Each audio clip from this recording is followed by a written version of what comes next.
Pagi itu terminal Kampung Rambutan masih basah oleh sisa hujan semalam.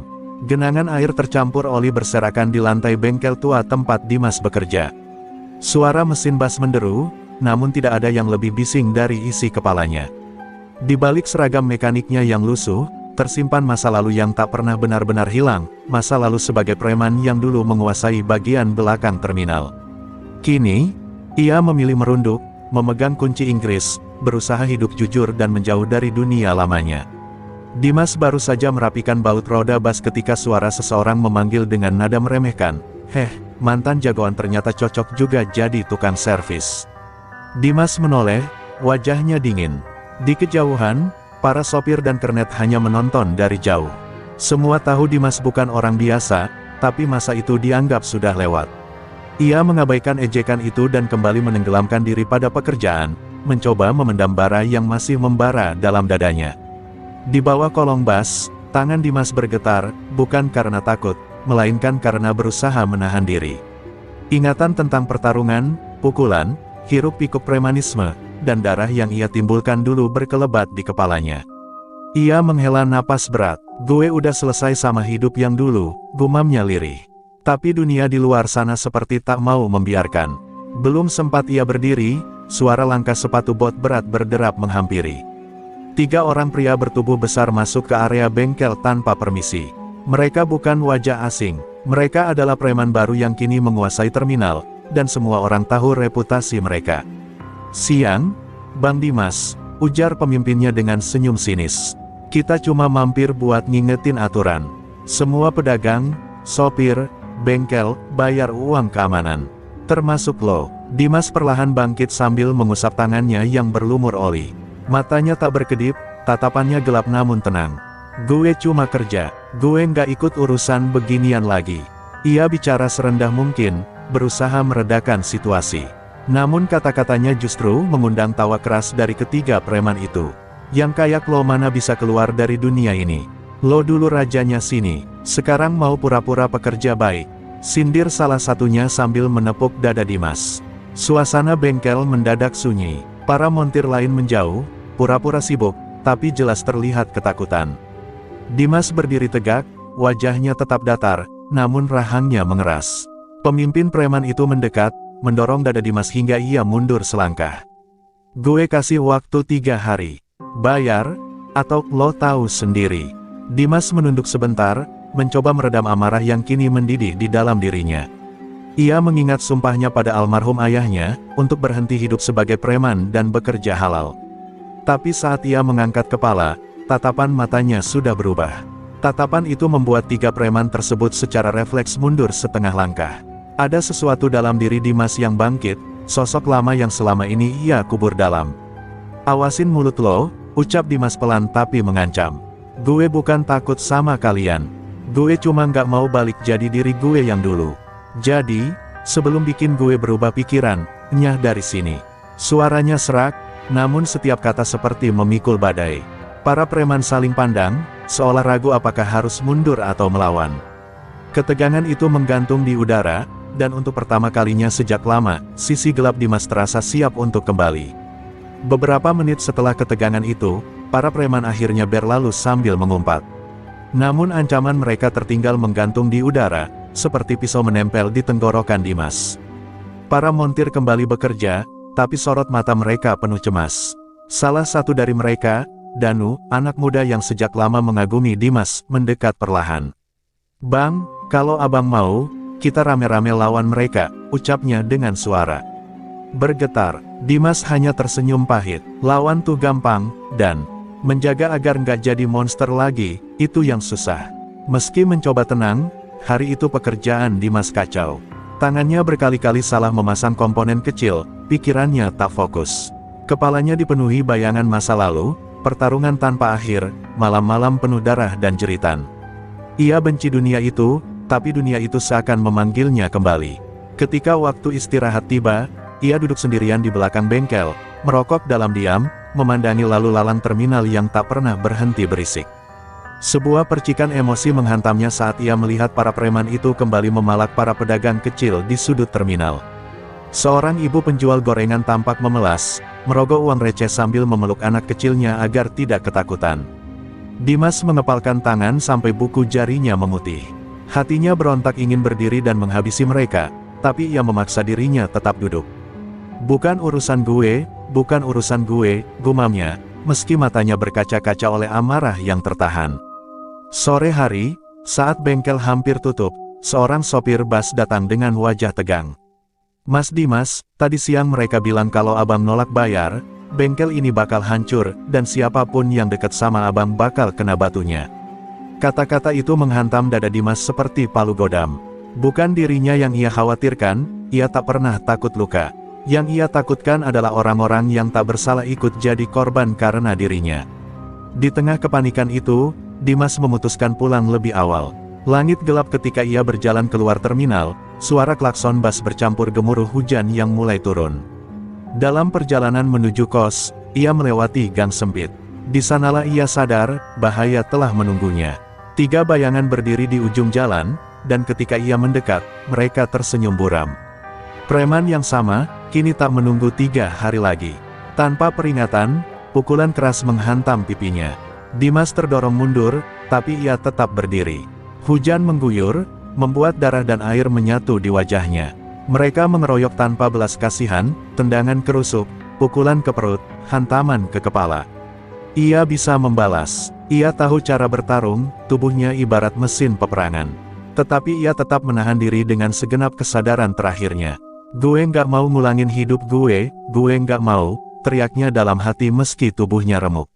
Namun semuanya berubah ketika salah satu dari mereka mengucap kalimat yang menyala seperti bahan bakar di jiwa Dimas, besok kita bakar bengkel lo. Biar semua orang ngerasain akibat kenal sama lo.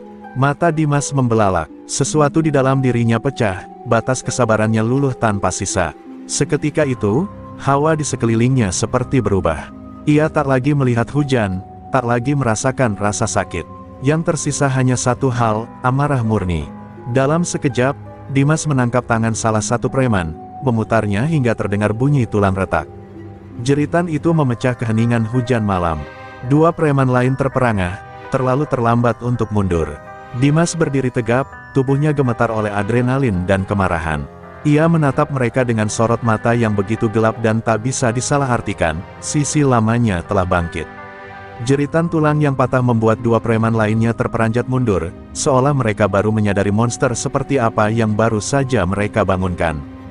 Hujan semakin deras, membasahi tubuh Dimas yang berdiri mematung dengan tatapan kosong namun mematikan.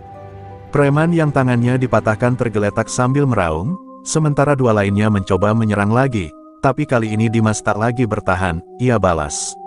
1 pukulan ke wajah, 1 tendangan ke perut. Semuanya dilakukan cepat dan brutal. Tubuh mereka terpental ke tanah becek tanpa daya. Untuk sesaat, suasana hening kecuali suara hujan. Nafas Dimas terengah, dadanya naik turun, tapi matanya tetap tajam dan dingin. Ia menatap ketiga preman itu seperti binatang liar yang siap menerkam lagi kapan saja. Gue udah kasih kesempatan, katanya pelan namun menggema bagai petir. Tak ada yang menjawab. Rasa sakit dan ketakutan membuat ketiga preman itu hanya bisa merintih di tanah. Mereka datang membawa ancaman, namun pulang membawa ketakutan. Perlahan, Dimas berbalik meninggalkan mereka. Setiap langkahnya terasa berat, bukan karena luka, melainkan perang batin yang berkecamuk. Ia merasa seolah telah mengecewakan almarhum ayahnya, pria yang dulu memintanya berubah.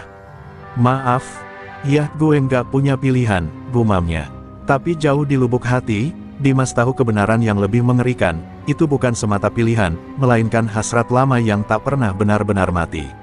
Sesampainya di kos, ia membersihkan luka-lukanya dengan air dingin. Tangannya gemetar, bukan karena sakit, tetapi karena ia sadar ia menikmatinya, perkelahian, adrenalin, rasa berkuasa. Itu yang ia benci, sekaligus yang paling ia rindukan. Ia menatap cermin, melihat wajahnya sendiri yang berdarah, dan di baliknya bayangan Dimas yang dulu, pemuda yang dijuluki, si Palu Besi, penguasa terminal yang ditakuti siapapun. Sosok itu telah kembali, dan tak ada jalan untuk mundur lagi. Keesokan paginya, berita perkelahian itu menyebar cepat seperti api. Setiap sudut terminal membicarakannya, bahkan sebelum bus pertama berangkat.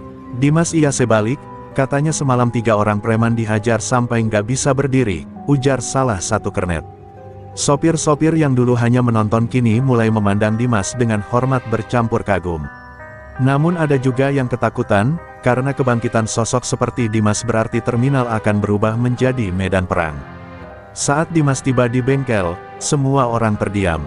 Danu langsung menghampiri, ekspresinya antara bangga dan takut. "Bang, apa yang orang-orang bilang benar?" Dimas tidak menjawab, ia hanya menyalakan rokok, duduk, dan menatap mesin bas seolah hal itu dapat meredam badai dalam dirinya. Tetapi baik Danu maupun yang lain tahu, Dimas bukan lagi mekanik biasa hari ini. Semua akan berubah. Dan benar, siang hari itu mobil Avanza hitam berhenti di depan bengkel. Dari dalam keluar seorang pria dengan tubuh tinggi besar, bermantel kulit, dengan tatapan seperti ular siap menerkam. Ia bukan preman biasa, ia adalah Raka, bajak laut, ketua besar kelompok preman terminal yang sebelumnya tak pernah tersentuh hukum ataupun hukum jalanan. Raka memandang Dimas dari jarak jauh sambil tersenyum tipis. Jadi ini orangnya, mantan raja yang berani bangkit lagi. Para pekerja langsung menjauh, beberapa bersembunyi. Dimas berdiri perlahan, menghadap Raka tanpa rasa gentar. Hujan rintik turun lagi, seakan langit pun tahu badai yang akan pecah. Raka melangkah mendekat, jarak hanya 2 meter, lalu berkata dengan suara rendah penuh ancaman, "Lo bikin kacau, Dimas. Dan mau nggak mau, mulai hari ini, lo musuh gue." Tidak ada yang bersuara, terminal seolah membeku, dan di tengah keheningan paling mencekam itu, Dimas menjawab dengan suara tenang namun menusuk. "Kalau lo memaksaku kembali ke dunia itu, gue akan pastikan lo menyesal." Ketika nama Raka, bajak laut, terucap dari bibirnya sendiri, seluruh terminal seakan tersentak. Ia bukan sekadar preman, ia legenda kekejaman yang tak mengenal ampun. Dimas menatapnya tanpa gentar, tapi jauh di dalam hatinya ia sadar, pertarungan ini bukan lagi soal harga diri, tapi soal hidup dan mati. Raka tersenyum kecil, membiarkan keheningan menekan setiap orang di sekitar. "Gue menghormati lo, Mas Dimas," ucapnya dingin. "Justru karena gue hormat, gue datang sendiri duluan, sebelum perang dimulai." Dimas mengerutkan kening, berharap masih ada sisa jalan damai. "Gue nggak pengin perang, Rak. Gue cuma kerja di bengkel, nggak ngiko ngatur apa-apa. Anak buah lo duluan yang mulai." Raka terkekeh pelan, tawa singkat namun menakutkan. "Di dunia kita, Dimas, siapa yang mukul duluan nggak penting. Yang penting siapa yang terakhir berdiri." Ucapannya membuat para montir gemetar ketakutan. Satu langkah Raka ke depan terasa seperti badai yang mendekat. Dengan nada hampir bersahabat, Raka berkata, "Gue kasih lo pilihan. Balik jadi diri lo yang dulu, gabung sama gue, jadi wakil gue. Kekuatan lo plus sistem gue sama dengan terminal ini kita kuasai." Semua tunduk. Tawaran itu membuat waktu terasa berhenti. Danu menatap Dimas berharap, para sopir menunggu tanpa suara, bengkel seakan menahan napas. Ini bukan sekadar ajakan, ini godaan untuk kembali ke singgasana lama dan kekuasaan mutlak. Di kepala Dimas, tatapan ayahnya terbayang sekali lagi. Jawaban Dimas muncul dari dalam dada tanpa ragu, "Gue udah janji sama orang yang gue sayang. Gue udah janji ninggalin hidup itu." Raka tersenyum tipis, namun sorot matanya berubah tajam bagai pisau. "Begitu ya, berarti pilihan lo perang." Ia lalu membalikkan badan menuju mobilnya, namun sebelum masuk, ia menoleh sambil berkata pelan namun mematikan, "Mulai malam ini, gak ada tempat aman buat lo. Dan semua orang yang ngedukung lo, ikut kebakar." Seketika tubuh Dimas panas oleh amarah. Ia ingin menghajar Raka saat itu juga. Tapi Raka bukan anak buahnya, ia orang dengan ratusan preman loyal di tiap sudut terminal. Menyentuhnya sekarang hanya akan mempercepat pembantaian. Dimas menggertakkan gigi, menahan diri sekuat mungkin. Raka masuk ke mobil dan pergi dengan tenang, meninggalkan ketegangan yang menggantung seperti sangkakala perang. Begitu mobil hilang dari pandangan, bengkel dipenuhi bisikan ketakutan. Beberapa montir mulai saling menyalahkan secara panik, dan sebagian lainnya mundur perlahan ketakutan terlibat. Danu berdiri di samping Dimas, wajahnya pucat. "Bang, kita harus ngapain? Kalau mereka nyerang bengkel ini, kita nggak bakal sanggup nahan." Dimas menatap seluruh sudut bengkel, tempat yang menyelamatkannya dari gelapnya masa lalu. Ia tidak akan membiarkannya hancur. Sore itu, Dimas pulang lebih awal. Hujan belum turun, Tapi langit yang gelap menandakan badai akan datang. Di kamar kosnya yang sempit, ia duduk termenung bersama rokok yang tak kunjung ia nyalakan. Dalam pikirannya, dua jalan membentang, bertahan sebagai mekanik biasa dan melihat orang-orang yang ia sayangi terluka, atau menerima kenyataan bahwa untuk melindungi mereka, ia harus menjadi monster yang selama ini ia jauhi. Pilihan manapun terasa seperti neraka. Malam mulai turun. Di luar, suara motor berkonvoi terdengar dari kejauhan, suara yang tak asing. Lampu jalan temaram menyinari wajah Dimas yang kini membatu. Ia berdiri perlahan, membuka laci kecil di bawah ranjang, dan mengambil sesuatu yang sudah bertahun-tahun tidak ia sentuh, sebuah palu besi berat, senjata yang membuat namanya menggema di seluruh terminal. Ia menggenggamnya erat, menatapnya dengan campuran benci dan rasa memiliki. Kalau ini satu-satunya cara buat ngelindungin mereka, suaranya pelan namun penuh tekad, maka gue nggak akan mundur. Dan untuk pertama kalinya setelah bertahun-tahun, bayangan Dimas Iyase sang penguasa terminal mulai bangkit kembali. Langit malam di terminal Kampung Rambutan penuh suara knalpot dan teriakan, seolah badai yang ditunggu akhirnya datang. Dari kejauhan, konvoi motor yang dipimpin anak buah Raka menyusuri area terminal, memamerkan kekuatan mereka tanpa takut. Para pedagang buru-buru menutup lapak, para sopir menyingkir, sementara mata semua orang terarah pada bengkel tempat Dimas bekerja. Mereka tahu tujuan serangan pertama pasti ke sana, dan setiap detik yang berlalu seperti hitungan mundur menuju kehancuran. Dimas sudah lebih dulu sampai di bengkel, menunggu. Di sebelahnya ada Danu dan 5 pekerja lain yang keras kepala enggan pergi meski mereka ketakutan. "Bang, kita nggak punya senjata," keluh salah satu montir dengan suara gemetar. Dimas menatap mereka satu persatu, wajah orang biasa yang tidak seharusnya terlibat perang jalanan. "Nggak ada yang minta kalian bertarung. Kalian cuma jaga posisi. Kalau mereka mau bakar bengkel, gue yang berdiri paling depan." Suaranya tegas, tak bisa dibantah. Lalu suara motor berhenti tepat di depan bengkel. Puluhan preman turun, membawa besi, tongkat, bahkan jeriken bensin. Pemimpin gerombolan memekik lantang, "Dimas Iyase, keluar." Dimas melangkah ke depan, palu besi tergenggam di tangannya, kepalanya tertunduk. Sesaat kemudian ia mengangkat wajahnya, dan seluruh dunia seakan membeku. Tatapan itu, tatapan yang membuat nama Dimas dulu bertabuh seperti legenda kegelapan di terminal. Beberapa preman muda langsung mundur setengah langkah tanpa sadar. "Gue nggak cari ribut," kata Dimas pelan, namun suaranya seperti gemuruh. "Tapi kalau kalian sentuh bengkel ini, kalian berhadapan sama gue." Kalimat itu seharusnya cukup untuk menghentikan orang waras, tapi bukan mereka, bukan dalam keadaan harga diri mereka dipertaruhkan. Pemimpin gerombolan itu maju sambil mengacungkan jeriken. "Perintah bos jelas, bengkel ini dibakar sampai jadi abu." Ia tersenyum kejam, lalu mulai memercikkan bensin ke lantai. Semua berjalan cepat setelah itu. Ketika lelaki itu mengangkat korek api, Dimas menerjang sebelum percikan terjadi.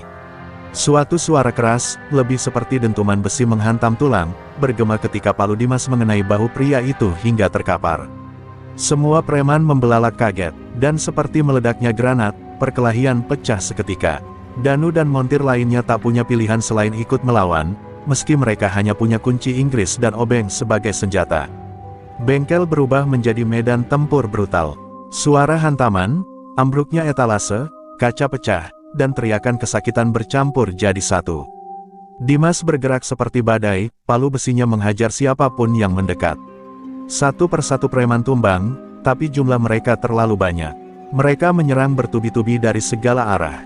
Sekalipun Dimas kuat, tubuhnya mulai roboh dihantam besi dan pukulan. Darah mengalir, napasnya tersenggal, tapi matanya tetap menyala oleh tekad membara.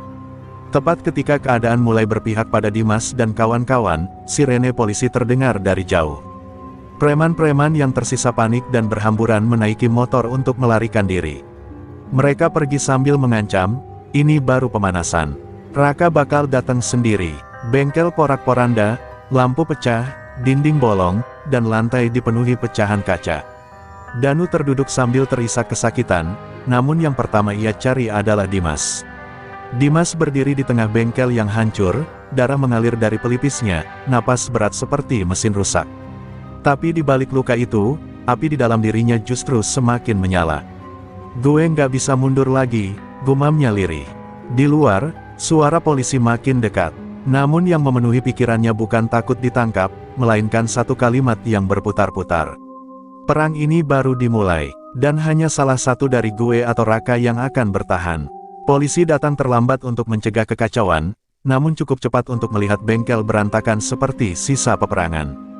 Sopir, pedagang, dan warga sekitar berdatangan, mengerumuni lokasi dengan wajah khawatir. Dimas duduk bersandar pada pintu bengkel, tubuhnya penuh luka. Seorang polisi mendekat dan menanyakan apa yang terjadi, namun sebelum Dimas menjawab, Danu menyela dengan panik, mereka diserang, Pak. Kami semua cuma membela diri. Polisi tampak ragu, tapi melihat luka-luka. Para montir, ia memutuskan untuk tidak memperpanjang. Malam ini kalian tutup dulu. Situasi sudah keterlaluan. Setelah polisi pergi, para pekerja satu persatu pamit pulang. Sebagian menahan tangis karena bengkel yang mereka bangun bersama hancur. Danu ingin tinggal menemani Dimas, tapi ia terhuyung karena cedera di kakinya. Dimas memaksa dirinya berdiri dan menopang tubuh Danu. Pulang dulu, lo udah bantu gue, dan gue nggak mau lo jadi korban selanjutnya. Dengan berat hati, Danu pergi. Dan untuk pertama kalinya, Dimas merasa benar-benar sendirian di dalam perang ini. Hampir tengah malam, Dimas memeriksa setiap sudut bengkel untuk memastikan tidak ada bensin atau sisa api yang bisa memicu kebakaran. Namun saat ia sedang mengangkat pecahan kaca, ponselnya berdering. Nomor tak dikenal. Ketika ia angkat, suara di seberang terdengar pelan, penuh ancaman dingin, Raka. Selamat, Dimas. Anak buah gue seneng banget bisa bikin lo kepanasan. Tapi gue kecewa satu hal, bengkel lo belum jadi abu.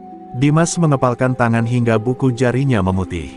Lo denger baik-baik, Rak, geram Dimas. Gue akan datang nyari lo. Raka tertawa datar. Kalau lo beneran mau perang, lo nggak akan nunggu. Tapi gue tahu kelemahan lo. Kalimat itu membuat dada Dimas sesak.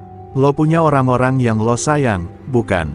Semakin lo melawan gue, semakin mereka jadi korban. Perut Dimas seperti ditusuk. Ia ingin membalas kata-kata itu dengan ancaman, tetapi Raka sudah menutup telepon, meninggalkan ketakutan yang lebih pahit daripada rasa sakit fisik manapun. Beberapa jam kemudian, ketika Dimas baru sampai di kos dan mencoba tidur dengan rasa sakit di sekujur tubuhnya, suara teriakan dari luar membangunkannya. Kebakaran, ada rumah kebakaran. Dimas terkejut, melompat bangun dengan kepala berdenyut. Ia keluar dan melihat sumber api, gubuk warung kopi milik Pak Seno, orang tua yang sering memberinya sarapan gratis, kini terbakar hebat. Tetangga berusaha memadamkan api, tapi kerasnya nyala api membuat usaha mereka sia-sia. Tanpa berpikir panjang, Dimas menerjang masuk ke dalam kobaran api demi memastikan tidak ada yang terjebak. Panas luar biasa membuat kulitnya perih, namun ia menemukan Pak Seno pingsan di dekat dapur. Dengan susah payah, ia mengangkat tubuh lelaki tua itu dan menyeretnya keluar sebelum atap roboh. Suara warga ramai, ambulans dipanggil, namun semua bising itu tenggelam oleh suara bisikan lirih Pak Seno sebelum dibawa para medis.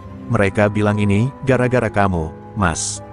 Dimas tersungkur di tanah, tubuhnya dipenuhi luka bakar dan debu hitam. Kata-kata itu menusuk lebih dalam daripada pisau manapun. Ia ingin marah pada Raka, tapi ada bagian dari dirinya yang mulai menyalahkan dirinya sendiri. Apakah benar, semakin ia melawan, semakin banyak orang tak bersalah yang akan jadi korban? Langit belum terang, namun keputusasaan sudah sepahit malam terdalam.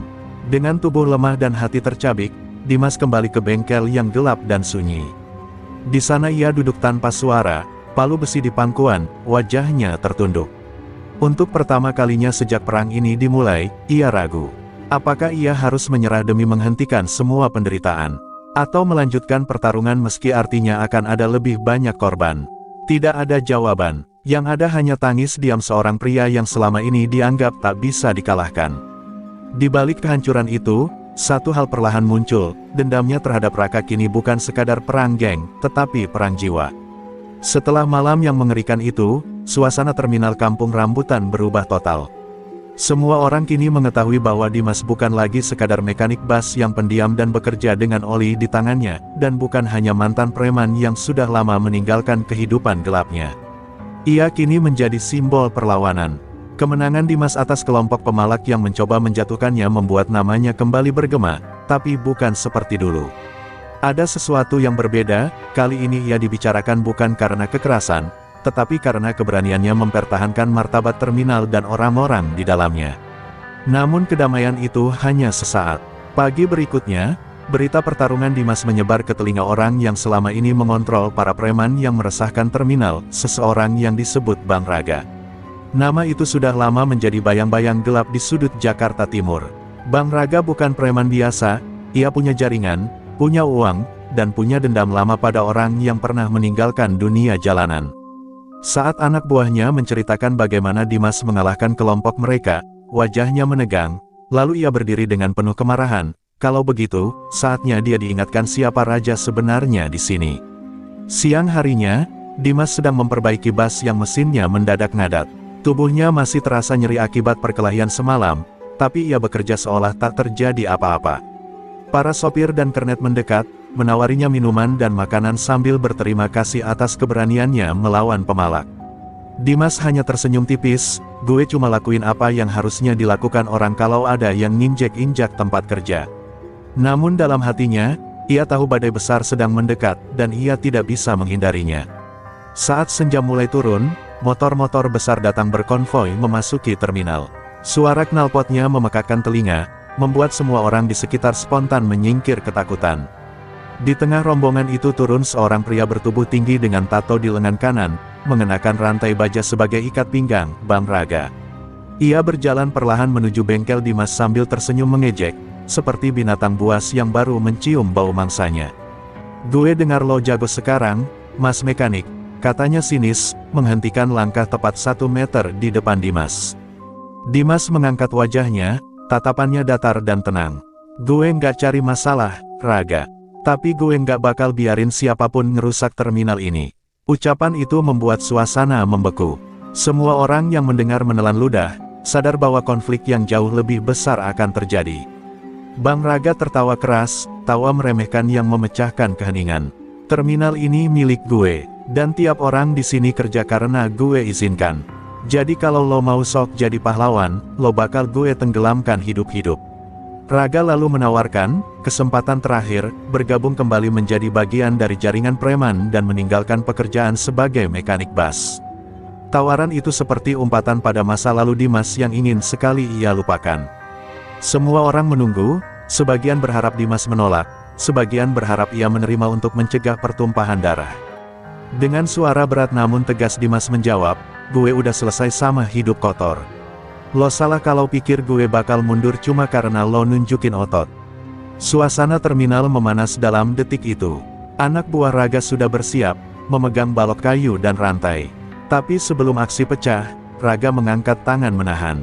Ia mendekat ke telinga Dimas dan berbisik, "Kalau lo nggak bisa gue taklukin sekarang, gue bakal mulai dari orang-orang yang lo lindungi. Terminal ini akan jadi kuburan buat semuanya." Kemudian ia mundur perlahan, meninggalkan tempat sambil tertawa dingin. Pesan itu jelas, pertarungan besar belum dimulai, tapi waktunya semakin dekat. Setelah rombongan Raga pergi, semua orang menatap Dimas, bukan dengan ketakutan, tapi dengan harapan. Mereka tahu satu-satunya yang bisa menyelamatkan terminal hanyalah dia. Dimas menatap langit yang mulai gelap dan mengembuskan napas panjang. "Kalau mereka mau perang," gumamnya pelan, "maka gue akan berdiri paling depan." Inilah awal babak baru, bukan sekadar pertarungan fisik, tapi perang mempertahankan harga diri, tempat kerja, dan keluarga besar terminal. Dan Dimas siap untuk itu, apapun taruhannya. Malam itu terasa sangat panjang bagi Dimas. Ia duduk sendirian di dalam bengkel, menatap lantai yang dipenuhi baut dan peralatan mesin, tapi pikirannya melayang jauh ke masa lalu. Ketika Raga menawarkan jalan kembali ke dunia preman, itu seperti membuka luka lama yang masih menganga. Dulu ia pernah hidup dalam kekerasan, dan ia tahu betul bagaimana rasanya kehilangan kendali atas hati nurani. Kini, saat ia sudah menemukan hidup baru sebagai mekanik bas dan dihormati karena kebaikan, bayang-bayang kelam itu kembali mengintai, mencoba menariknya masuk. Ia mengepalkan tangan kuat-kuat, ia tak boleh menyerah. Sementara itu, kabar kedatangan Raga mengguncang seluruh terminal. Para sopir dan kernet berkumpul secara diam-diam, membicarakan apa yang akan terjadi jika perebutan kekuasaan meledak. Beberapa ingin pindah terminal untuk sementara, beberapa lain ingin menyerah dan membayar uang keamanan demi keselamatan keluarga. Namun satu suara mengubah suasana, kalau kita kabur, terminal ini habis. Kalau kita diam, keluarga kita jadi korban. Kita perlu orang yang bisa berdiri di depan, dan kita punya dia, Dimas. Ucapan itu membuat semua orang mulai sadar bahwa mereka sebenarnya punya harapan. Pagi harinya, saat Dimas masuk terminal, ia dikejutkan oleh pemandangan tak biasa. Puluhan sopir, kernet, pedagang asongan, bahkan calo tiket berdiri menunggu di depan bengkel. Wajah mereka tegang namun penuh tekad. Seorang sopir tua mendekat, tangan bergetar saat menepuk bahu Dimas. "Nak, kami nggak mau kalah sama Raga. Tapi kami butuh pemimpin. Kami butuh orang yang ngerti hidup di jalanan sekaligus punya hati. Kami butuh lo." Dimas terdiam. Hatinya bergetar, ia tak pernah merasa sepenting ini sepanjang hidupnya. Namun Dimas tahu, memimpin bukan hanya soal keberanian, tapi soal konsekuensi. "Kalau gue berdiri paling depan, itu artinya kalian semua ikut perang," ucapnya dengan suara berat. "Raga bukan musuh kecil, dia main kotor, dia nggak akan ragu nyakitin orang yang kalian sayang. Tapi yang terjadi justru di luar perkiraan, tak satu pun mundur." Mereka menatap Dimas dengan mata penuh keyakinan. "Kita capek, Mas," ucap seorang pedagang asongan. "Kita capek hidup dalam ketakutan. Kita capek bayar keamanan tapi nggak aman. Kalau hari ini kita diam, terminal ini nggak akan pernah bebas." Itulah momen ketika hati Dimas tersentuh paling dalam. Ia bukan lagi hanya seorang mekanik bus yang ingin hidup tenang. Ia sudah menjadi tempat bergantung bagi ratusan orang yang mencari makan di terminal itu. Dengan napas panjang, ia berkata lantang, "Kalau begitu, gue bersumpah nggak bakal biarin satu orang pun di terminal ini jatuh karena Raga. Selama gue masih berdiri, nggak ada yang boleh nginjek kita lagi." Semua orang spontan bersorak, dan untuk pertama kalinya sejak ancaman itu muncul, mereka merasa bukan korban, melainkan pejuang. Tapi keputusan itu langsung mendapat balasan cepat. Sore hari, beberapa orang menemukan surat ancaman tertempel di kaca bus, di dinding bengkel, bahkan di warung kopi. Semua surat bertuliskan kalimat yang sama, "Menyerah, atau terminal akan terbakar." Ancaman itu bukan sekadar kata-kata, semua orang tahu Raga benar-benar mampu melakukannya. Terminal mendadak hening, banyak yang berkumpul kembali ke Dimas, menunggu apa langkah selanjutnya. Semua mata kembali bergantung padanya. Dimas merasakan beban berat di punggungnya, tapi ia tidak goyah. Ia tahu satu hal, Raga berkuasa karena semua orang selama ini takut. Dan satu-satunya cara menghentikan kekuasaan itu adalah menunjukkan bahwa ketakutan mereka tidak lagi mempan. Dengan suara tegas dan mantap, ia berkata, "Kalau mereka pikir bisa bikin kita panik, kita buktikan mereka salah. Mulai malam ini, kita jaga terminal sama-sama. Kita bukan budak ancaman, kita bukan pecundang, kita keluarga, dan keluarga nggak ninggalin satu sama lain." Malam pun tiba, dan seluruh terminal bersiap. Para sopir menjaga gerbang, para mekanik memegang pipa besi sebagai alat pertahanan, para pedagang mengumpulkan barang-barang ke sudut aman. Dimas berjalan di tengah mereka seperti seorang komandan medan perang, tapi yang terlihat dari matanya bukan dendam, melainkan tekad untuk melindungi. Di kejauhan, suara motor besar mulai terdengar mendekat, semakin keras, semakin banyak. Semua orang merapat dan menggenggam senjata masing-masing. Dimas berdiri paling depan, menatap lurus ke arah kedatangan mereka, tanpa sedikit pun rasa takut. Pertempuran besar terminal Kampung Rambutan akan dimulai, dan tak seorang pun berniat mundur. Suara knalpot memecah kesunyian malam, menggema seperti genderang perang. Puluhan motor memasuki terminal Kampung Rambutan dengan kecepatan rendah, seolah ingin menunjukkan kekuatan. Di depan rombongan itu, Raga turun dari motor sambil menyalakan rokok, wajahnya penuh arogansi. "Jadi ini perlawanan kalian," serunya sinis. "Terminal kampung berani ngelawan raja." Para preman tertawa, namun tak satu pun warga terminal ciut. Mereka berbaris rapat di belakang Dimas, siap mempertahankan hak mereka atas tempat mencari nafkah. Dimas melangkah maju beberapa langkah, hanya berjarak 5 meter dari Raga. Sorot mata mereka bertemu, masa lalu yang pernah mempertemukan mereka sebagai sahabat, kini menjadikan mereka musuh mematikan. "Lo salah orang, ga," ujar Dimas dingin. "Terminal ini bukan punya lo, bukan punya gue. Ini tempat orang cari makan, bukan buat lo eksploitasi." Raga menghirup rokoknya dalam-dalam lalu menghembuskannya ke tanah. Gue udah ingetin baik-baik, lo yang milih jalan perang ini. Jadi jangan salahin gue kalau malam ini terminal ini gue ratain.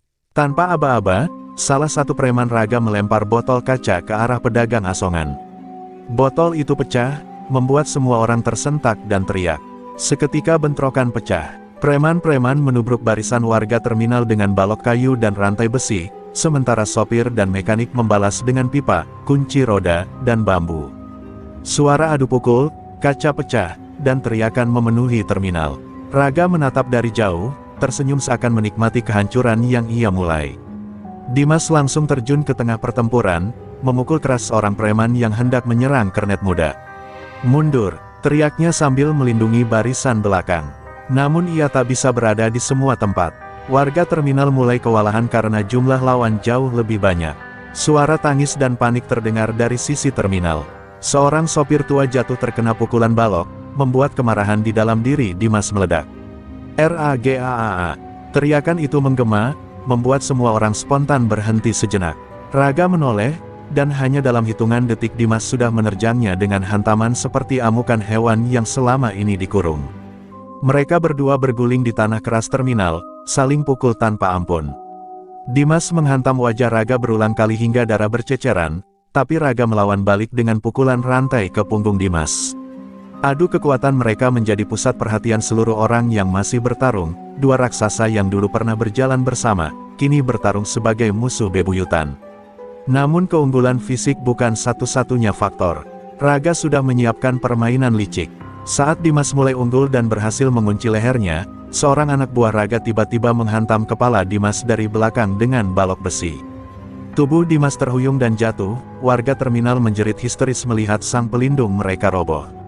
Raga bangkit sambil tertawa, penuh darah tapi masih berdiri. "Lo pikir lo pahlawan?" teriaknya. "Lo cuma pecundang yang nggak bisa lepas dari dunia preman. Lo mau bangkit? Gue injak lagi sampai lo nggak bisa nafas."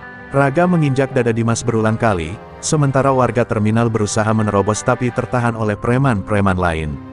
Suara rintihan Dimas terdengar jelas, nyeri fisik tak sebanding dengan rasa sakit di hatinya saat melihat semua orang yang ia lindungi mulai putus asa. Di tengah rasa sakit itu, ia melihat para sopir, pedagang, dan montir menangis, bukan takut untuk diri sendiri, tapi takut kehilangan Dimas. Pada momen itulah api dalam dirinya menyala lebih besar daripada rasa sakit yang ia derita.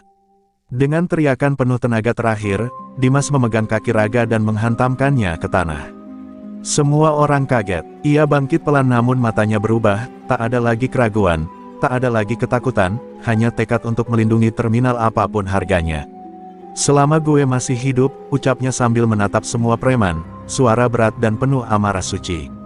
"Nggak ada satupun dari kalian yang bisa sentuh keluarga terminal ini." Pertempuran malam itu belum selesai, tapi satu hal sudah jelas, Dimas tidak tumbang.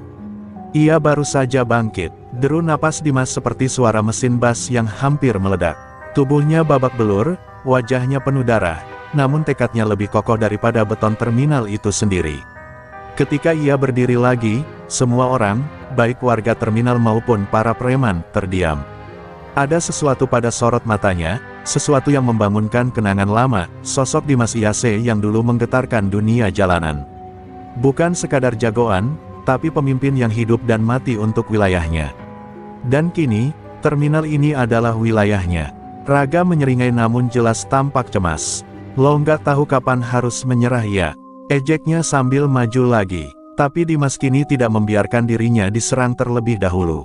Dengan gerakan cepat, ia memukul balok besi yang diayunkan anak buah Raga, membuat preman itu terpelanting. Dimas memutar rantai yang terlepas dari tangan lawan, lalu menghantam dua musuh sekaligus. Suara besi bertemu tulang membuat semua orang merinding. Warga terminal mulai bersorak, bangkit kembali dengan semangat baru. "Kita balik, jangan biarkan mereka hancurkan hidup kita," teriak seorang kernet muda sambil maju menyerang. Seperti gelombang pasang, warga terminal kembali melawan, kali ini dengan keberanian yang meledak-ledak. Mereka bukan lagi sekadar bertahan, mereka membalas. Para sopir menghantam dengan kunci roda, para mekanik memutar pipa baja, para pedagang asongan melempar benda apapun yang mereka punya. Terminal yang sebelumnya penuh teriakan panik ini berubah menjadi arena perjuangan penuh amarah demi harga diri. Raga mulai terdesak dan memanggil lebih banyak anak buah untuk mengeroyok Dimas. Tapi Dimas bukan lagi sekadar bertarung, ia bergerak seperti orang yang dilindungi tujuan hidup. Setiap pukulan, tendangan, dan bantingan bukan hanya untuk menyakiti, tapi untuk menyelamatkan ratusan orang di belakangnya. Ia menerima luka, tapi membalas dengan kekuatan berkali lipat. Satu persatu preman roboh. Bahkan yang terlatih pun tak mampu menahan amuk seorang lelaki yang bertarung demi orang-orang yang ia anggap keluarga. Melihat anak buahnya berjatuhan, Raga mulai kehilangan kendali.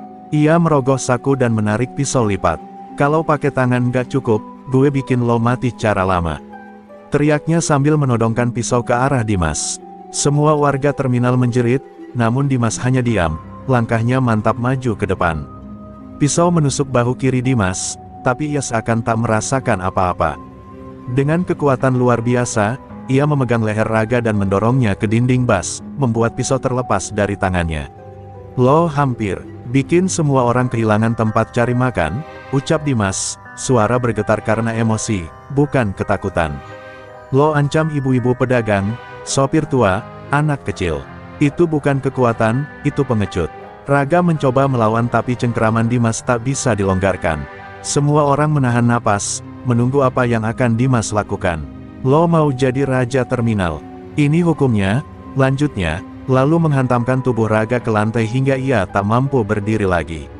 Seluruh terminal bergemuruh oleh teriakan kemenangan. Saat preman-preman yang masih sadar mulai menarik tubuh Raga menjauh dan melarikan diri, warga terminal berdiri terpaku melihat Dimas yang berdarah-darah namun masih tegak. Bukan sorakan kemenangan yang terdengar duluan, melainkan tangis haru seorang pedagang asongan. Tangis itu diikuti yang lain. Terminal bukan hanya selamat, terminal telah mendapatkan pemimpinnya. Dimas jatuh berlutut karena kelelahan, tapi puluhan tangan meraih tubuhnya, menahannya agar ia tak jatuh ke tanah. Dimas memandang orang-orang yang ia lindungi. Gue bukan pahlawan, ucapnya pelan, terbata-bata. Gue cuma orang yang gak mau lihat keluarga gue diinjak. Dan malam itu, seluruh terminal menjawab dengan tepuk tangan, teriakan, dan air mata. Dimas bukan sekadar mantan preman, bukan sekadar mekanik, ia adalah pelindung terminal Kampung Rambutan. Terminal kembali sunyi setelah pertempuran malam itu, namun lantai yang basah oleh hujan kini bercampur dengan jejak darah. Warga terminal membantu mengangkat tubuh-tubuh yang terluka, sementara beberapa orang menutup warung dan bengkel lebih awal. Walau kemenangan ada di tangan mereka, suasana masih penuh kecemasan. Dimas duduk di kursi bengkel dengan napas berat, darah menetes dari bahunya yang tertusuk pisau. Dua mekanik berusaha menghentikan pendarahan, tapi ia terus melihat ke sekeliling, memastikan semua orang aman sebelum memikirkan kondisinya sendiri. Mas, lo harus ke rumah sakit, kata seorang kernet cemas. Namun Dimas hanya menggeleng pelan. Yang penting semua orang dulu. Gue belakangan. Saat ia berbicara, seorang anak kecil, putra dari pedagang asongan, berlari memeluknya. Om Dimas jangan mati ya, Om kan jagain kita semua. Kata-kata polos itu menghantam hati Dimas seperti pukulan telak. Ia membalas pelukan itu dengan tangan gemetar. Sesakit apapun tubuhnya, ia sadar, ia tak boleh tumbang. Belum sempat ketenangan benar-benar kembali, suara sirine polisi terdengar memasuki terminal. Semua warga langsung panik, bukan karena mereka melawan hukum, tapi karena mereka tahu ada pihak yang mungkin memanfaatkan keadaan ini untuk memojokkan mereka. 3 mobil patroli berhenti, dan seorang perwira polisi berpangkat tinggi turun lalu memandang keadaan terminal. Alih-alih membantu, ia hanya bertanya dengan suara dingin, siapa yang memimpin kerusuhan ini? Warga saling pandang, bingung dan cemas. Polisi itu tampak tidak berniat menyelidiki siapa yang menyerang duluan, yang ia cari hanya kambing hitam. Dan begitu matanya menemukan Dimas yang penuh luka, seakan semuanya terjawab baginya. Kau, kata polisi itu datar. Kau yang memprovokasi keributan. Kau yang menyebabkan kerusakan fasilitas umum. Dimas menatapnya dengan mata tajam namun tetap tegap. Kami diserang. Kami cuma bertahan supaya tempat ini nggak dikuasai preman. Namun polisi itu justru tersenyum sinis, seolah kalimat itu sudah ia prediksi. Aku tidak butuh alasanmu. Yang jelas, pertempuran terjadi di terminal dan kau berada di pusatnya. Kau ikut ke kantor malam ini. Warga terminal langsung bereaksi keras. Sopir, pedagang, kernet, semuanya mencoba menjelaskan bahwa Dimas bukan pelaku, bahwa merekalah korban, bahwa preman-preman ragalah yang memulai. Tapi polisi tidak peduli. Ia memerintah anggotanya untuk menangkap Dimas. Dimas bisa saja melawan. Ia bisa menghajar siapapun yang mendekat saat itu juga. Tapi ketika ia melihat ketakutan di mata warga, ketakutan bahwa mereka akan kehilangan orang yang baru saja membela mereka, Dimas menyadari sesuatu. Jika ia melawan polisi malam ini, bukan hanya dirinya yang akan menderita, tapi seluruh terminal. Jadi, ketika borgol dingin menyentuh pergelangan tangannya, ia tidak memberontak. "Tenang, gue nggak apa-apa," katanya meyakinkan semua orang, meski wajahnya pucat menahan sakit. Saat polisi membawanya menuju mobil, lusinan warga terminal mengepung sambil menangis dan memohon agar Dimas dilepaskan. Namun sebelum pintu mobil ditutup, sang perwira polisi membisikkan kalimat yang membuat tubuh Dimas membeku, "Terminal ini sudah ada yang bayar gue sejak lama. Lo nggak akan menang." Kalimat itu jelas, Raga tidak bekerja sendiri. Ada kekuatan lebih besar yang memayungi kejahatannya.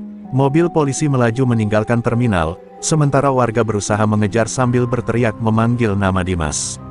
Dari balik kaca buram mobil, Dimas menatap kampung perjuangannya menjauh. Dengan satu janji yang membara di hatinya, ia tidak akan membiarkan mereka menang.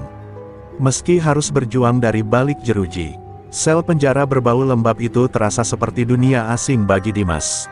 Bukan karena ia belum pernah merasakan dinginnya jeruji, masa lalunya sebagai preman membuatnya akrab dengan tempat seperti ini, tapi karena kali ini ia dipenjara bukan akibat kesalahannya. Ia duduk bersandar ke dinding, bahu kirinya yang tertusuk pisau mulai mengering namun masih berdenyut perih. Setiap denyut terasa seperti ejekan dunia bahwa perjuangan yang ia lakukan untuk melindungi terminal harus dibalas dengan tuduhan kriminal. Tapi meskipun tubuhnya lemah, matanya tidak kehilangan bara. Di luar sana, kabar penangkapan Dimas menyebar cepat seperti angin badai. Terminal Kampung Rambutan kembali kacau, bukan oleh preman, melainkan oleh kekecewaan dan ketakutan. Para sopir tidak mau menarik bas, pedagang menutup lapak, dan bengkel berhenti beroperasi. "Kalau Dimas dipenjara, terminal ini mati," kata salah satu sopir sambil memukul setir bas dengan marah. Ratusan orang berkumpul di lapangan parkir, memegang poster dan foto Dimas, menuntut keadilan. Namun pihak berwenang tidak menggubris satupun. Sementara itu, di kantor polisi, perwira yang menangkap Dimas menerima amplop coklat tebal dari seorang pria berjas hitam. Wajah pria itu bukan milik Raga, tapi seseorang yang jauh lebih berbahaya. "Kita sudah investasi besar untuk proyek terminal baru," katanya dingin. "Selama orang-orang itu masih bisa melawan, rencana kita terancam. Hapus pemimpinnya, sisanya akan menyerah." Polisi itu mengangguk, dan rencana kelam mulai berjalan. Dimas bukan hanya ingin dipenjara, ia ingin dilenyapkan. Malamnya, pintu sel Dimas terbuka. Dua polisi berpakaian gelap masuk tanpa suara dan menyeretnya keluar tanpa kata. Dimas tahu benar, bukan pemeriksaan, bukan interogasi. Mereka membawanya ke halaman belakang penjara yang sepi, hanya diterangi lampu kuning redup. Salah satu dari mereka mengeluarkan borgol baru dan pisau tumpul, jelas bukan prosedur resmi. "Kayaknya lo nggak bakal pulang dari penjara ini," kata salah satu dari mereka dengan senyum keji. Tubuh Dimas menegang, siap bertarung meski setengah mati. Namun sesuatu tak terduga terjadi. Tepat saat pisau hendak diayunkan, suara keras dari pos penjagaan terdengar. Seseorang meneriakkan nama komandan penjara, lalu seluruh halaman dipenuhi petugas lain. Dua polisi gelap itu panik dan mendorong Dimas ke tanah untuk menuduhnya menyerang. Tapi Dimas tak tinggal diam. Dengan keberanian yang sama seperti saat mempertahankan terminal, ia menendang kaki salah satu polisi hingga terjatuh. Keributan itu menarik perhatian seluruh petugas penjara, dan rencana pembunuhan itu gagal untuk saat ini.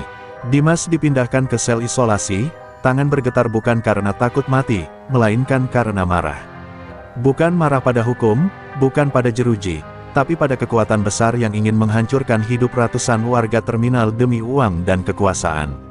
Untuk pertama kalinya sejak ia masuk penjara, ia berbisik pada dirinya sendiri, "Kalau perang ini harus gue lanjutkan dari balik sel, gue tetap maju. Gue nggak akan biarin terminal milik mafia." Keesokan paginya, seorang sipir penjara datang diam-diam membawa selembar kertas kecil. "Ada orang yang nitip pesan buat lo," katanya singkat. Dimas membukanya dengan hati-hati. Tulisannya sederhana, namun penuh makna.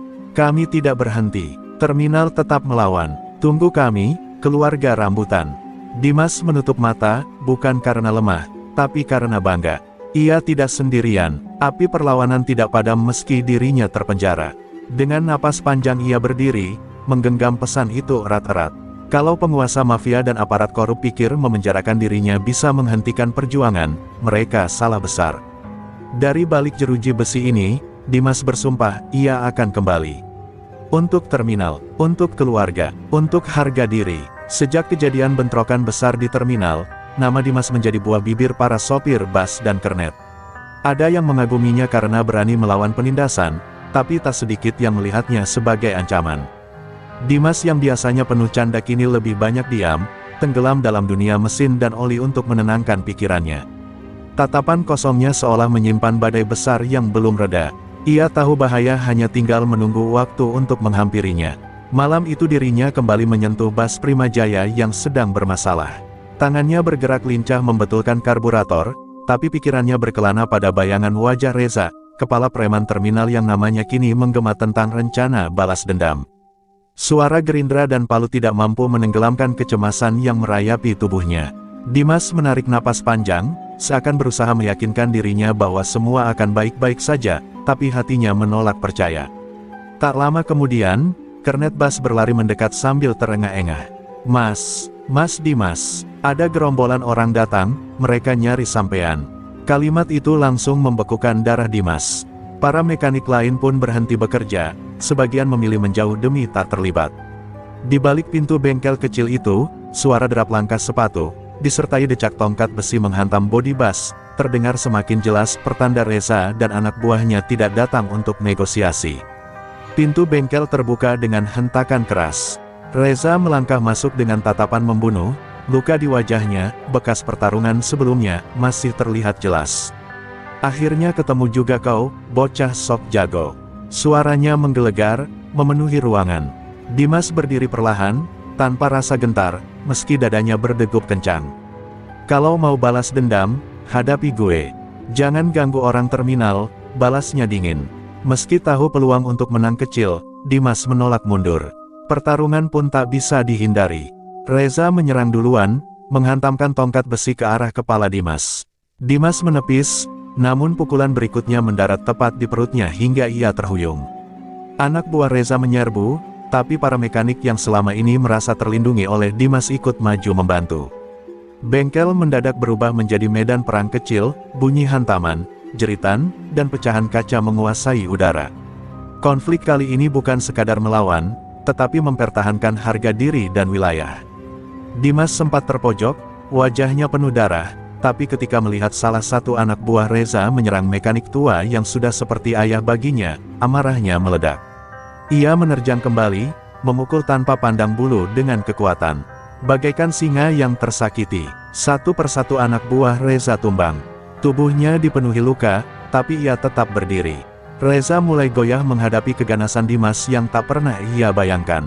Dengan napas memburu, Dimas menghantam Reza terakhir kalinya hingga pria itu tersungkur. Suasana bengkel mendadak sunyi. Anak buah Reza yang masih sadar menyeret pemimpinnya pergi, menyisakan ancaman lirih dari bibir Reza yang berlumuran darah. Belum selesai, Dim, lo bakal gue habisin. Ancaman itu tak membuat Dimas bangga atas kemenangannya, justru membuat hatinya makin sesak karena tahu badai yang lebih besar sedang menunggu. Saat para mekanik berusaha membersihkan bengkel yang porak-poranda, Dimas duduk bersandar pada dinding, menatap langit malam yang terlihat lewat atap bengkel yang bolong. Tangannya bergetar, bukan karena takut, tapi karena lelah menghadapi kehidupan yang tak pernah adil padanya. Ia menatap mesin bas yang belum selesai diperbaikinya dan berbisik pelan, sampai kapan gue harus begini? Di tengah kemenangan itu, Dimas justru merasa semakin kehilangan arah, seolah perjalanan hidupnya baru memasuki jurang yang lebih gelap. Sejak malam itu, suasana terminal Kampung Rambutan berubah drastis. Polisi mulai sering berkeliling, sebagian karena laporan kerusuhan, sebagian lagi karena rumor adanya perang kekuasaan di terminal. Namun di balik segala keramaian itu, Dimas justru merasa semakin terasing. Di mata sebagian orang ia adalah pahlawan, tapi di mata sebagian lainnya ia adalah pembawa malapetaka. Pandangan orang-orang yang tadinya hormat kini bercampur dengan rasa takut, dan itu menusuk hati Dimas lebih dari luka fisiknya. Di bengkel, setiap kali ia mulai bekerja, percakapan akan terhenti, lalu dimulai lagi dengan bisikan pelan seolah dirinya adalah ancaman. Para mekanik dan sopir tak bermaksud jahat, tapi ketakutan mereka begitu terasa. Mereka tahu balas dendam Reza tak akan berhenti, dan siapapun yang dekat dengan Dimas bisa menjadi korban. Dimas mencoba bersikap biasa saja, namun tanpa disadari, ia mulai menarik diri dari siapapun. Lebih mudah berteman dengan mesin daripada dengan manusia. Suatu sore, saat ia hendak menutup bengkel, seorang sopir bus datang tergesa-gesa. "Dim, lo harus pergi dari sini dulu." Reza masuk rumah sakit, tapi abang kandungnya, Bagas, udah turun tangan. Dia bukan cuma preman, dia punya orang kepolisian yang dukung dia. Kabar itu membuat tubuh Dimas kaku seketika. Bukan hanya preman jalur keras yang akan mengejarnya, kali ini ia berhadapan dengan jaringan kekuasaan yang lebih besar. Belum pernah ia merasa ancaman begitu dekat. Malam itu, Dimas duduk di kursi kayu tua bengkel, memandangi ruang kerja yang sudah seperti rumah baginya. Banyak kenangan di sana, tawa para mekanik, kerja keras, solidaritas kecil yang membuat hidupnya terasa berarti. Ia tak ingin pergi, tapi ia juga tak ingin semua orang terminal terlibat dalam perang yang seharusnya menjadi tanggung jawabnya. Perdebatan batin itu menghancurkan tenang dalam dirinya, bertahan demi harga diri, atau pergi demi menyelamatkan orang-orang yang ia sayangi.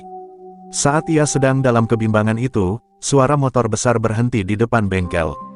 Dimas langsung berdiri waspada. Dari balik pintu muncullah Bagas, tubuh besar dengan ekspresi dingin, jauh lebih menakutkan dari Reza. Tanpa amarah yang meledak-ledak, Bagas justru tersenyum tipis sambil menepuk-nepuk sarung tangan kulitnya. "Gue bukan Reza, gue nggak datang buat ribut. Gue datang ngasih pilihan," ucapnya tenang, namun ada nada ancaman yang membuat bulu kuduk berdiri. "Lo keluar dari terminal ini selamanya, atau gue pastiin tiap orang yang lo sayang mati satu persatu," lanjut Bagas sebelum berbalik memunggungi. Kalimat itu jauh lebih menusuk daripada pukulan.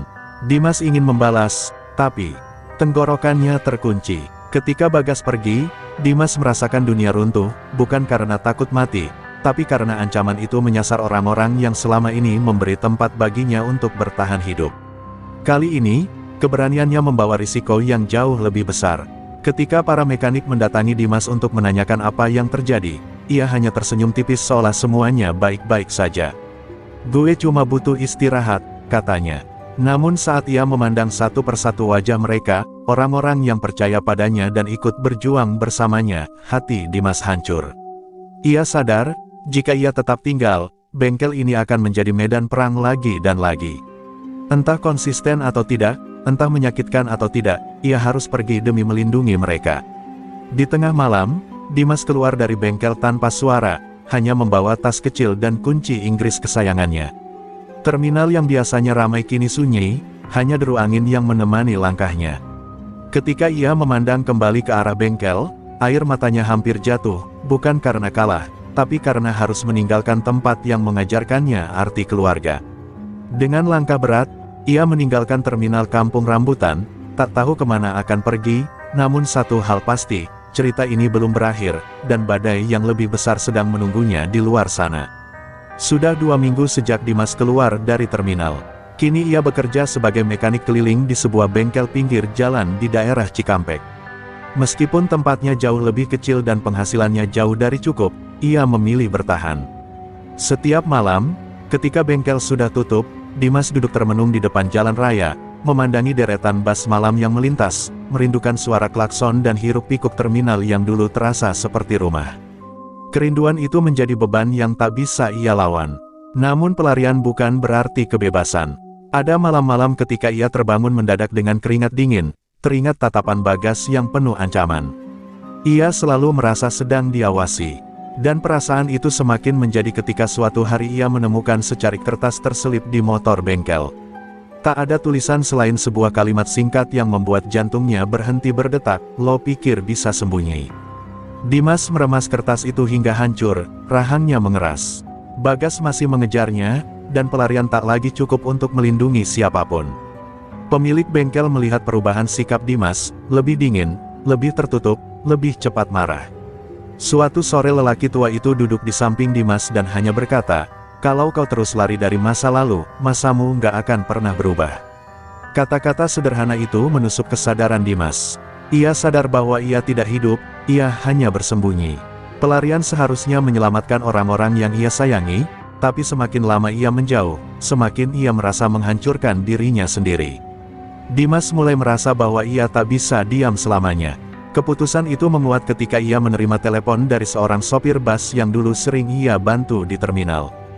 Dengan suara penuh kecemasan, sopir itu berkata bahwa Bagas mulai menekan bengkel, memaksa mereka memberi informasi keberadaan Dimas. Bahkan salah satu mekanik kini mengalami kecelakaan misterius. Dimas merasa darahnya mendidih, ia pergi untuk melindungi mereka, tapi Bagas tetap saja mengincar terminal. Itu bukan lagi masalah dendam, tetapi ajang pamer kekuasaan. Saat itu juga, Dimas tahu bahwa menghilang bukanlah jawaban. Malam itu, Dimas mengemasi kembali barang-barangnya. Tapi kali ini bukan untuk melarikan diri, melainkan kembali. Dalam perjalanan menuju Jakarta, ia menyadari sesuatu, ia bukan hanya ingin membalas dendam, tetapi ingin merebut kembali harga diri, tempatnya, dan orang-orang yang ia anggap keluarga. Ia tidak akan hidup sebagai buronan seumur hidup. Jika perang memang tidak dapat dihindari, maka ia akan berdiri paling depan, bukan bersembunyi di belakang. Sesampainya di Jakarta, Dimas tidak langsung menuju terminal. Ia pertama-tama mendatangi seseorang yang dulu pernah membantunya, Marta, montir senior yang kini bekerja di sebuah bengkel besar dan terkenal sering menangani kendaraan untuk kelompok keamanan swasta. Marta terkejut melihat Dimas kembali dalam keadaan berubah, bukan lagi pemuda keras kepala penuh amarah, melainkan seseorang dengan luka dalam yang mengubah ketegarannya menjadi tekad. Tanpa banyak bicara, Marta bertanya, "Lo mau siap tempur, kan?" Dimas hanya menjawab dengan anggukan, dan Marta tahu apa yang harus dilakukan. Beberapa hari kemudian, di sebuah gudang latihan tertutup, Dimas berdiri memegang senjata tongkat besi dan pelindung badan. Luka-lukanya dulu belum hilang, tapi itu bukan halangan, justru itu menjadi pengingat tiap pukulan yang masuk. Keringat bercucuran, napas semakin berat, namun sorot matanya semakin tajam. Ia tahu bahwa kembali ke terminal bukan lagi tentang menjaga wilayah, tapi menyelesaikan sesuatu yang jauh lebih dalam, menghentikan Bagas sebelum semuanya hancur. Di akhir latihan, sambil memandang pantulan dirinya di kaca retak gudang, Dimas tersenyum dingin. Bukan senyum kemenangan, tapi senyum seseorang yang sudah memilih jalannya dan siap mati di atasnya. "Gue pulang, bukan buat lari lagi," gumamnya pelan namun penuh keyakinan. Dan malam itu, untuk pertama kalinya setelah berbulan-bulan, ia merasa hidup. Perang belum dimulai, tapi Dimas siap menyambutnya. Hujan turun deras ketika Dimas tiba di terminal Kampung Rambutan. Jaket hitamnya basah kuyup, namun langkahnya tidak goyah sedikit pun. Lampu terminal berpendar pucat, memantulkan genangan air di tanah. Setiap sudut tampak berbeda, seolah terminal sudah kehilangan jiwanya. Preman-preman asing kini berkeliaran, mengawasi setiap bus dan menarik uang keamanan secara terang-terangan. Terminal yang dulu hidup oleh kerja keras dan tawa kini berubah menjadi kandang ketakutan. Dimas menggumam, "Ini bukan rumah gue yang dulu."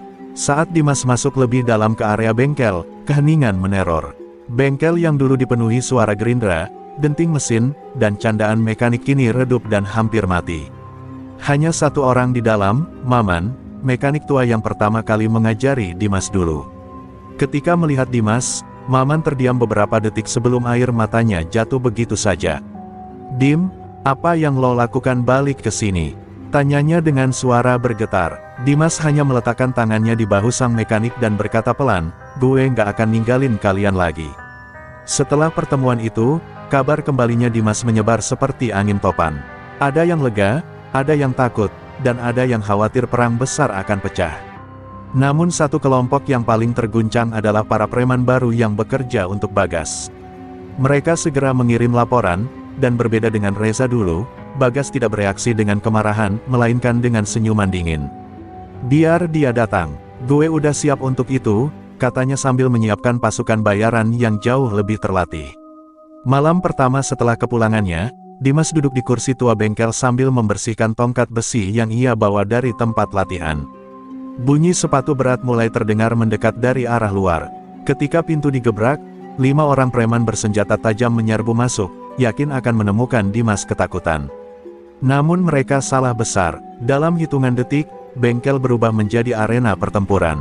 Dimas bergerak dengan efisiensi mengerikan, tanpa ragu, tanpa ampun. Derai hujan, teriakan, dentuman tubuh, dan darah bercampur menjadi satu. Dan ketika semuanya selesai, keheningan kembali mengambil alih. Kemenangan itu bukan kemenangan, hanya pembuka. Dimas berdiri di tengah mayat dan tubuh yang berlumuran darah, napasnya memburu, namun matanya tetap dingin. Ia tidak bangga, ia hanya sadar bahwa batas antara perang dan pembantaian sudah hancur. Ia membersihkan darah di wajahnya lalu berbisik lirih pada dirinya sendiri. Kalau gue harus jadi monster demi nyelamatin mereka, gue akan jadi monster yang paling mereka takuti.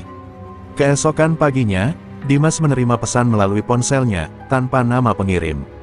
Foto para mekanik, sopir, dan para pedagang di terminal dipajang satu persatu dalam kolase, disertai tulisan, "Satu langkah salah, satu nyawa hilang."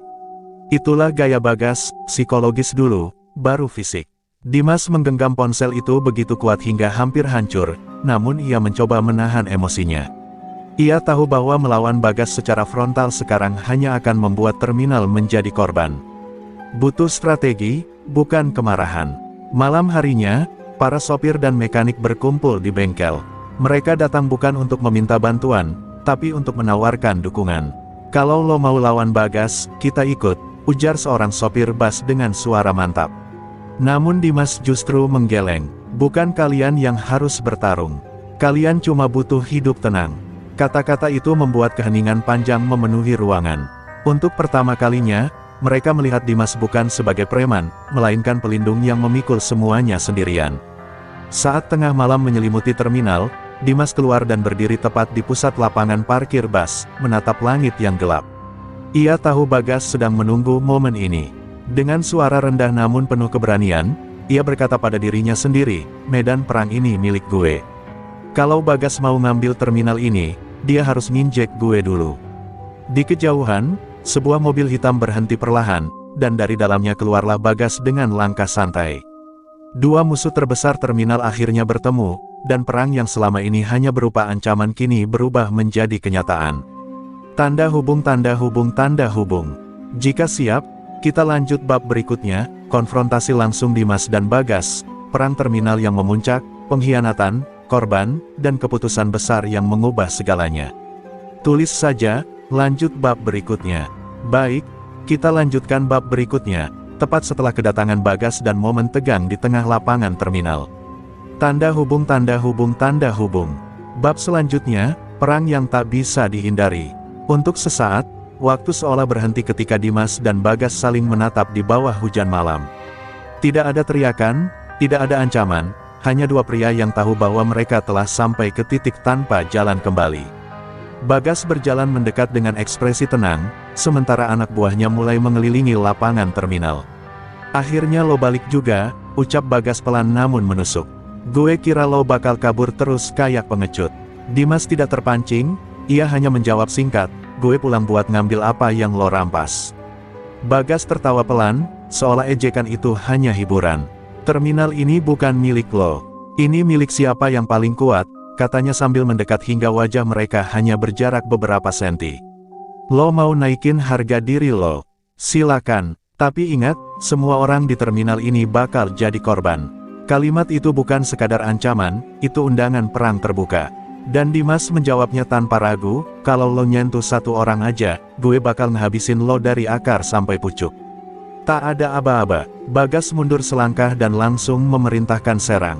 Di detik itu juga, puluhan orang bayaran menyerbu, membawa tongkat, rantai, dan senjata tajam. Perkelahian brutal meledak di seluruh terminal. Sopir bus, pedagang, hingga mekanik ikut terguncang menyaksikan kekacauan itu. Namun sebelum para penjaga Bagas berhasil menekan Dimas, puluhan sopir dan mekanik dari bengkel menerjang masuk untuk membantu.